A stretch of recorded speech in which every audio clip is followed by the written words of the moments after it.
ਵਾਹਿਗੁਰੂ ਜੀ ਕਾ ਖਾਲਸਾ ਵਾਹਿਗੁਰੂ ਜੀ ਕੀ ਫਤਿਹ।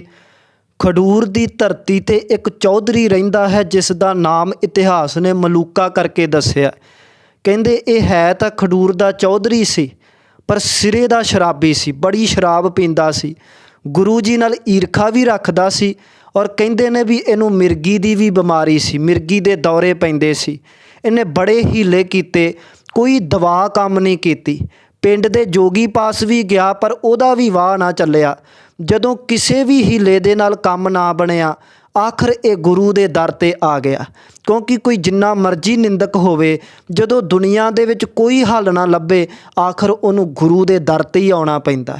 ਇਹ ਗੁਰੂ ਦਾ ਨਿੰਦਕ ਜਦੋਂ ਦੁਨੀਆ ਦੇ ਵਿੱਚ ਕੋਈ ਹੱਲ ਨਾ ਲੱਭਿਆ, ਆਖਰ ਗੁਰੂ ਦੇ ਦਰ 'ਤੇ ਆਇਆ ਅਤੇ ਹੱਥ ਜੋੜ ਕੇ ਕਹਿਣ ਲੱਗਾ, ਪਾਤਸ਼ਾਹ ਲੰਮੇ ਸਮੇਂ ਤੋਂ ਮੈਨੂੰ ਮਿਰਗੀ ਦੀ ਬਿਮਾਰੀ ਹੈ, ਮੈਂ ਸਾਰੇ ਤਰੀਕੇ ਵਰਤ ਕੇ ਦੇਖ ਲਏ, ਕੋਈ ਦਵਾ ਕੰਮ ਨਹੀਂ ਕੀਤੀ ਔਰ ਕਿਸੇ ਜੋਗੀ ਦਾ ਹੀਲਾ ਕੰਮ ਨਹੀਂ ਕੀਤਾ। ਪਾਤਸ਼ਾਹ ਇਸ ਕਰਕੇ ਤੁਹਾਡੇ ਦਰ 'ਤੇ ਆਇਆ ਹਾਂ, ਇਹ ਰੋਗ ਮੇਰਾ ਠੀਕ ਕਰੋ, ਮੇਰੇ 'ਤੇ ਬਖਸ਼ਿਸ਼ ਕਰੋ। ਸਤਿਗੁਰੂ ਜੀ ਕਹਿਣ ਲੱਗੇ, ਮਲੂਕਾ ਜੀ ਕੀ ਖਾਂਦੇ ਪੀਂਦੇ ਹੋ? ਮਲੂਕਾ ਕਹਿਣ ਲੱਗਾ, ਪਾਤਸ਼ਾਹ ਜਿਵੇਂ ਆਮ ਲੋਕ ਖਾਂਦੇ ਨੇ ਮੈਂ ਤਾਂ ਉਵੇਂ ਹੀ ਖਾਂਦਾ, ਵੱਖਰਾ ਨਹੀਂ ਖਾਂਦਾ, ਆਮ ਲੋਕਾਂ ਵਾਂਗੂ ਹੀ ਖਾਂਦਾ ਹੈ। ਅਤੇ ਪਾਤਸ਼ਾਹ ਕਹਿਣ ਲੱਗੇ, ਸੁਣਿਆ ਸ਼ਰਾਬ ਪੀਂਦੇ ਹੋ ਬਹੁਤ? ਕਹਿਣ ਲੱਗਾ, ਪਾਤਸ਼ਾਹ ਹਾਂ ਸ਼ਰਾਬ ਤਾਂ ਪੀ ਲਈ ਦੀ। ਮਹਾਰਾਜ ਕਹਿੰਦੇ, ਮਲੂਕਾ ਜੀ ਸਰੀਰ 'ਤੇ ਬਹੁਤੇ ਰੋਗ ਸਾਡੇ ਖਾਣ ਪੀਣ ਕਰਕੇ ਲੱਗਦੇ ਨੇ। ਜਿਨ੍ਹਾਂ ਦਾ ਖਾਣਾ ਪੀਣਾ ਸਹੀ ਨਹੀਂ, ਉਹਦੇ ਸਰੀਰ 'ਤੇ ਰੋਗ ਜ਼ਰੂਰ ਲੱਗੇਗਾ। ਆਪਣਾ ਖਾਣਾ ਪੀਣਾ ਸਹੀ ਕਰੋ, ਇਹ ਸਰੀਰ ਦਾ ਰੋਗ ਵੀ ਬਚ ਜਾਵੇਗਾ। ਮਹਾਰਾਜ ਨੇ ਸਖਤੀ ਭਰੇ ਸ਼ਬਦਾਂ ਨਾਲ ਕਿਹਾ, ਮਲੂਕਾ ਜੀ ਇਹ ਗੱਲ ਯਾਦ ਰੱਖੋ, ਤੁਸੀਂ ਸ਼ਰਾਬ ਛੱਡੋ, ਇਹ ਮਿਰਗੀ ਤੁਹਾਨੂੰ ਛੱਡ ਦੇਵੇਗੀ। ਮਹਾਰਾਜ ਨੇ ਫਿਰ ਬੋਲ ਕੇ ਕਿਹਾ, ਮਲੂਕਾ ਜੀ ਫਿਰ ਕਹਿਣਾ ਹੈ ਸ਼ਰਾਬ ਛੱਡ ਦਿਓ, ਮਿਰਗੀ ਤੁਹਾਨੂੰ ਛੱਡ ਦੇਵੇਗੀ।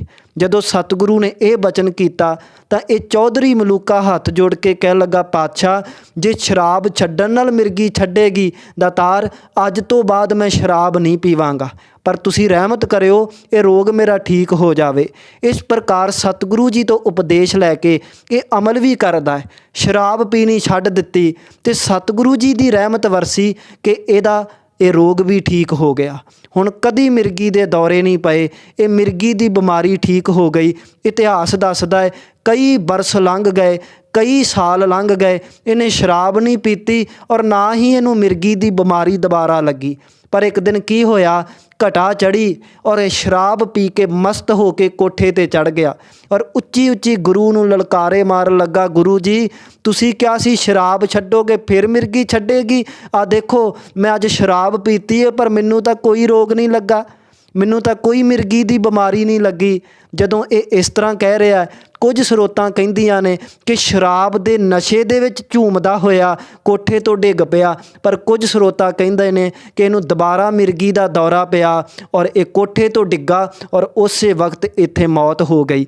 ਹੁਣ ਇਹ ਸਾਖੀ ਤੋਂ ਇਹ ਸਮਝ ਪੈਂਦੀ ਹੈ ਸਤਿਗੁਰੂ ਜੀ ਨੇ ਤਾਂ ਰਹਿਮਤ ਕੀਤੀ, ਪਰ ਬੰਦਾ ਆਪਣੇ ਕਰਮਾਂ ਦੇ ਕਰਕੇ ਹੀ ਆਪਣੇ ਨਾਸ਼ ਦਾ ਕਾਰਨ ਬਣ ਜਾਂਦਾ ਹੈ। ਗੁਰੂ ਨੂੰ ਲਲਕਾਰੇ ਮਾਰਦਾ ਸੀ ਔਰ ਸ਼ਰਾਬ ਦੇ ਨਸ਼ੇ ਦੇ ਵਿੱਚ ਛੱਤੋਂ ਡਿੱਗ ਕੇ ਇਹ ਉੱਥੇ ਹੀ ਮਰ ਗਿਆ।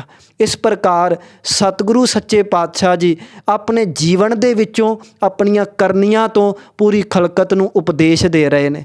ਇਤਿਹਾਸ ਦੇ ਮੁਤਾਬਕ ਸਤਿਗੁਰੂ ਜੀ ਨੇ ਜ਼ਿਆਦਾਤਰ ਪ੍ਰਚਾਰ ਖਡੂਰ ਦੀ ਧਰਤੀ 'ਤੇ ਰਹਿ ਕੇ ਹੀ ਕੀਤਾ, ਪਰ ਕਹਿੰਦੇ ਨੇ ਸਤਿਗੁਰੂ ਜੀ ਨੇ ਇੱਕ ਛੋਟਾ ਜਿਹਾ ਸਫ਼ਰ ਕੀਤਾ ਆਪਣੇ ਇਤਿਹਾਸਕ ਜੀਵਨੀ ਦੇ ਵਿੱਚ।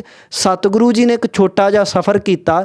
ਸਤਿਗੁਰੂ ਜੀ ਹੋਰ ਕਈ ਪਿੰਡਾਂ 'ਚ ਸਫ਼ਰ ਕਰਕੇ ਹਰੀਕੇ ਆਣ ਠਹਿਰੇ।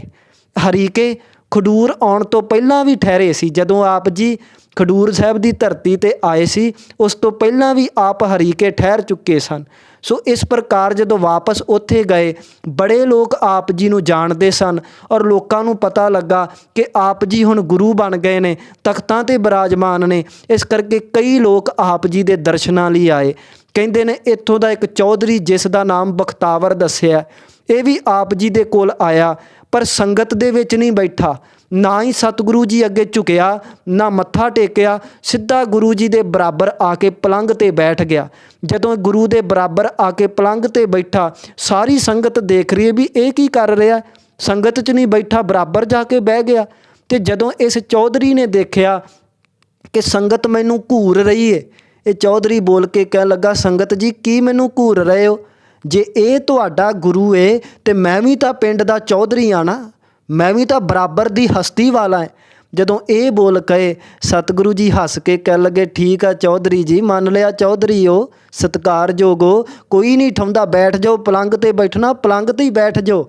ਪਰ ਚੌਧਰੀ ਜੀ ਇੱਕ ਗੱਲ ਯਾਦ ਰੱਖਿਓ, ਪਰਮਾਤਮਾ ਨੇ ਤੁਹਾਨੂੰ ਇੰਨਾ ਕੁਝ ਦਿੱਤਾ ਹੈ, ਭਲੇ ਥਾਂ ਵਰਤਣਾ ਵੀ ਸਿੱਖ ਲਓ, ਵੰਡਣਾ ਵੀ ਸਿੱਖ ਲਓ, ਕਿਉਂਕਿ ਪਰਮਾਤਮਾ ਨੇ ਸਾਨੂੰ ਜੋ ਵੀ ਕੁਝ ਦਿੱਤਾ ਹੈ ਨਾ, ਉਹਦਾ ਲੇਖਾ ਦੇਣਾ ਪੈਣਾ ਸਾਨੂੰ ਵੀ ਉਸ ਚੀਜ਼ ਨੂੰ ਅਸੀਂ ਕਿਵੇਂ ਵਰਤਿਆ।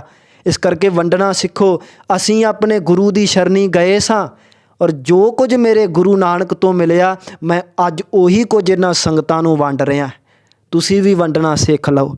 ਜਦੋਂ ਪਾਤਸ਼ਾਹ ਨੇ ਇਹ ਬੋਲ ਕਹੇ ਤੇ ਇਸ ਚੌਧਰੀ ਨੂੰ ਆਪਣੇ ਅੰਦਰ ਨੀਵਾਂਪਣ ਮਹਿਸੂਸ ਹੋਇਆ। ਇਹਨੂੰ ਅਹਿਸਾਸ ਹੋਇਆ ਕਿ ਮੇਰੀ ਔਕਾਤ ਗੁਰੂ ਸਾਹਮਣੇ ਕੁਝ ਵੀ ਨਹੀਂ। ਮੈਂ ਦੁਨਿਆਵੀ ਚੌਧਰੀ ਹੋ ਸਕਦਾ ਹੈ, ਪਰ ਗੁਰੂ ਦੀ ਬਰਾਬਰੀ ਮੈਂ ਫਿਰ ਵੀ ਨਹੀਂ ਕਰ ਸਕਦਾ।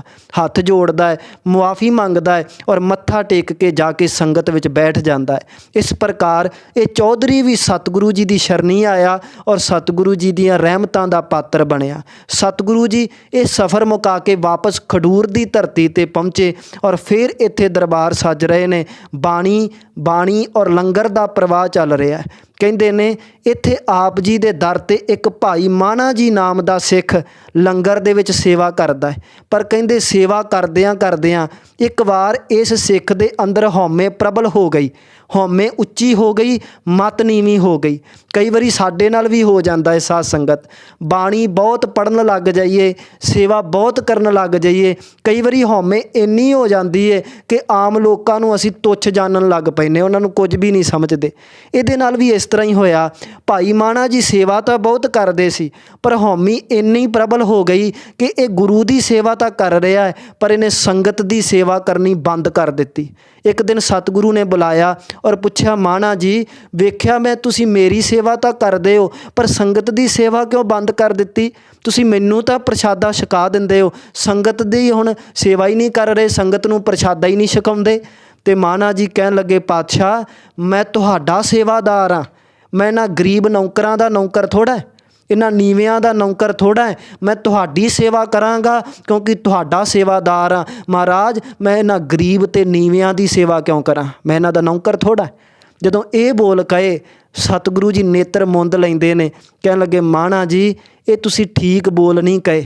ਕਹਿੰਦੇ ਤੁਸੀਂ ਸੰਗਤ ਦੀ ਬੇਅਦਬੀ ਕੀਤੀ ਹੈ, ਔਰ ਯਾਦ ਰੱਖਿਓ ਇਹ ਸੰਗਤ ਨੂੰ ਜਿਹੜੇ ਬੋਲ ਕਹੇ ਨੇ ਇਹ ਸੰਗਤ ਨੂੰ ਨਹੀਂ, ਇਹ ਮੇਰੇ ਹਿਰਦੇ ਤੱਕ ਪਹੁੰਚੇ ਨੇ, ਇਹ ਮੇਰੇ ਸੀਨੇ 'ਚ ਵੱਜੇ ਨੇ, ਕਿਉਂਕਿ ਸੰਗਤ ਦੇ ਹਿਰਦੇ ਵਿੱਚ ਗੁਰੂ ਵੱਸਦਾ ਹੈ। ਜਿਹੜਾ ਸੰਗਤ ਦੀ ਸੇਵਾ ਕਰਦਾ ਹੈ ਉਹ ਗੁਰੂ ਦੀ ਸੇਵਾ ਕਰ ਰਿਹਾ ਹੈ, ਔਰ ਜਿਹੜਾ ਸੰਗਤ ਦੀ ਸੇਵਾ ਤੋਂ ਮੁਨਕਰ ਹੋ ਗਿਆ ਉਹ ਸਮਝੋ ਗੁਰੂ ਤੋਂ ਵੀ ਬੇਮੁਖ ਹੋ ਗਿਆ। ਕਹਿਣ ਲੱਗੇ, ਮਾਣਾ ਜੀ ਹੰਕਾਰ ਕਰਨਾ ਠੀਕ ਬਾਤ ਨਹੀਂ, ਜੇ ਸੇਵਾ ਕਰਦਿਆਂ ਹੰਕਾਰ ਨਹੀਂ ਜਨਮ ਲੈ ਲੈਣਾ ਹੈ ਫਿਰ ਇਹ ਸੇਵਾ ਛੱਡ ਦਿਓ, ਸੇਵਾ ਕਰਨ ਦਾ ਕੋਈ ਮਤਲਬ ਨਹੀਂ। ਮਾਣਾ ਜੀ ਨੂੰ ਆਪਣੀ ਗਲਤੀ ਦਾ ਅਹਿਸਾਸ ਹੁੰਦਾ ਹੈ, ਹੱਥ ਜੋੜ ਕੇ ਮੁਆਫੀ ਮੰਗਦਾ ਹੈ। ਸਤਿਗੁਰੂ ਜੀ ਸਮਝਾਉਂਦੇ, ਮਾਣਾ ਜੀ ਜਿਨ੍ਹਾਂ ਲੋਕਾਂ ਨੂੰ ਤੁਸੀਂ ਨੀਵਾਂ ਕਹਿ ਰਹੇ ਹੋ ਨਾ, ਇਹਨਾਂ ਦੇ ਬਾਬਤ ਹੀ ਗੁਰੂ ਨਾਨਕ ਸਾਹਿਬ ਨੇ ਬਚਨ ਕਹੇ ਸੀ, ਜਿੱਥੇ ਨੀਚ ਸੰਭਾਲੀਆਂ ਤਿੱਥੇ ਨਦਰ ਤੇਰੀ ਬਖਸ਼ੀਸ, ਨੀਵਿਆਂ ਦੀ ਸਾਰ ਲਓਗੇ ਤੇ ਗੁਰੂ ਨਾਨਕ ਦੀ ਬਖਸ਼ਿਸ਼ ਦੇ ਪਾਤਰ ਬਣੋਗੇ। ਇਸ ਪ੍ਰਕਾਰ ਭਾਈ ਮਾਣਾ ਜੀ ਦੀ ਹਉਮੈ ਚਕਨਾਚੂਰ ਹੁੰਦੀ ਹੈ, ਗਲਤੀ ਦਾ ਅਹਿਸਾਸ ਹੁੰਦਾ ਹੈ ਔਰ ਸਤਿਗੁਰੂ ਜੀ ਦੇ ਚਰਨਾਂ 'ਤੇ ਝੁਕ ਜਾਂਦਾ ਹੈ। ਵਾਹਿਗੁਰੂ ਜੀ ਕਾ ਖਾਲਸਾ, ਵਾਹਿਗੁਰੂ ਜੀ ਕੀ ਫਤਿਹ।